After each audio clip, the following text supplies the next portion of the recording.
എല്ലാ പ്രേക്ഷകർക്കും പുതിയൊരു വീഡിയോയിലേക്ക് സ്വാഗതം. 2025 കേരള സ്റ്റേറ്റ് ഫിലിം അവാർഡിലെ ആരായിരിക്കും മികച്ച നടൻ? ആ ഒരു ചോദ്യമാണ് ഇപ്പോൾ സോഷ്യൽ മീഡിയയിൽ ശക്തമായി ഉയരുന്നത്. ആ ഒരു ചോദ്യത്തിനുള്ള വ്യക്തമായ ഉത്തരം ഭൂരിഭാഗം സിനിമാ പ്രേമികളും ഒറ്റ സ്വരത്തിൽ തന്നെ പറയുകയുണ്ടായി. ആ ഒരു അപ്ഡേറ്റിലേക്ക് പോകാം. അതിനു മുമ്പ് നമ്മുടെ ചാനൽ ഇതുവരെ സബ്സ്ക്രൈബ് ചെയ്തിട്ടില്ലെങ്കിൽ ചാനൽ ഒന്ന് സബ്സ്ക്രൈബ് ചെയ്ത് സപ്പോർട്ട് ചെയ്യുക. പ്രേക്ഷക സപ്പോർട്ട് ഉണ്ടെങ്കിൽ നമ്മുടെ ചാനൽ ഉടൻ തന്നെ 35,000 സബ്സ്ക്രൈബേഴ്സ് തികയുന്നതായിരിക്കും. എല്ലാവരുടെയും സപ്പോർട്ട് പ്രതീക്ഷിക്കുന്നു. ഈ കഴിഞ്ഞുപോയ 53ാമത് കേരള ഫിലിം അവാർഡിൽ മികച്ച നടനായത് നൻപകൽ നേരത്തെ മയക്കത്തിലെ പ്രകടനത്തിലൂടെ മമ്മൂക്കയായിരുന്നു. അതിനുശേഷം 54ാമത്തെ കേരള ഫിലിം അവാർഡിൽ, അതായത് 2023 സെൻസർ ചെയ്യപ്പെട്ട സിനിമകളിൽ മികച്ച നടനായി തെരഞ്ഞെടുക്കപ്പെട്ടത് ആടുജീവിതത്തിലെ പ്രകടനത്തിലെ പൃഥ്വിരാജിന്റെ പ്രകടനമായിരുന്നു. അതോടൊപ്പം കഴിഞ്ഞ കൊല്ലത്തെ ഏറ്റവും മികച്ച ചിത്രം കാതൽ ദി കോർ എന്ന മമ്മൂട്ടി ചിത്രമായിരുന്നു. ജിയോ ബേബി ആയിരുന്നു ആ ചിത്രം സംവിധാനം ചെയ്തത്. ഇനി പ്രഖ്യാപിക്കാൻ പോകുന്നത് 55ാമത് കേരള ഫിലിം അവാർഡുകളാണ്.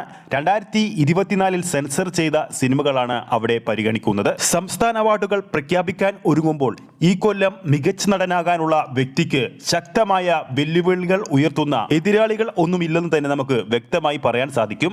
കാരണം രാഹുൽ സദാശിവൻ സംവിധാനം ചെയ്ത ബ്രഹ്മയുഗത്തിലെ കൊടുമൺ പോറ്റി എന്ന കഥാപാത്രത്തിന് മമ്മൂട്ടി ജീവൻ നൽകിയപ്പോൾ ആ കഥാപാത്രത്തിനെ കവച്ചു വെക്കുന്ന മറ്റൊരു കഥാപാത്രവും 2024 പിറന്നിട്ടില്ലെന്ന് തന്നെ നമുക്ക് പറയേണ്ടി വരും. ബ്രഹ്മയുഗത്തിലെ കഥാപാത്രങ്ങൾ, വ്യത്യസ്തമായ 3 കഥാപാത്രങ്ങളും വ്യത്യസ്ത ശൈലിയിലാണ് പ്രേക്ഷകരെ അമ്പരിപ്പിച്ചത്. നെഗറ്റീവ് ഷെയ്ഡ് കഥാപാത്രമാണെങ്കിൽ പോലും ടോപ്പ് ക്ലാസ് പ്രകടനത്തിലൂടെ 2025 മികച്ച നടൻ മമ്മൂട്ടിയാകുമെന്ന് ഏകദേശം ഉറപ്പാണ്. അർജുൻ അശോകനാകട്ടെ സിദ്ധാർത്ഥ് ഭരതനാകട്ടെ സഹനടൻ അവാർഡിൽ മികച്ച മത്സരം തന്നെ ഇവർ രണ്ടുപേരും കാഴ്ചവെക്കും. അത്രയ്ക്ക് മികച്ച മത്സര ബുദ്ധിയോടുകൂടി തന്നെയാണ് രണ്ടുപേരും ചിത്രത്തിൽ അഭിനയിച്ചത്.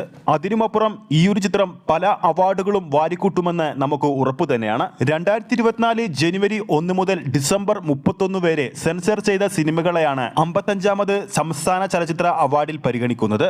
ഇതിനോടകം തന്നെ 200ന് മുകളിലുള്ള ചിത്രങ്ങൾ അവാർഡുകൾക്ക് വേണ്ടി അപേക്ഷിച്ചിട്ടുണ്ട്.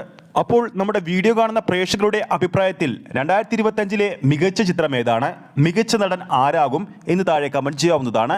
ഈ ഒരു വീഡിയോ ഇഷ്ടപ്പെട്ടിട്ടുണ്ടെങ്കിൽ വീഡിയോ ലൈക്ക് ചെയ്യാനും ചാനൽ സബ്സ്ക്രൈബ് ചെയ്യുന്ന കാര്യം വീണ്ടും ഓർമ്മിപ്പിക്കുകയാണ്. ഫേസ്ബുക്ക് പേജിലൂടെയാണ് ഈ ഒരു വീഡിയോ കാണുന്നതെങ്കിൽ ഫേസ്ബുക്ക് പേജ് ഫോളോ ചെയ്യുക. അടുത്തൊരു അപ്ഡേറ്റുമായി നമുക്ക് വീണ്ടും കാണാം.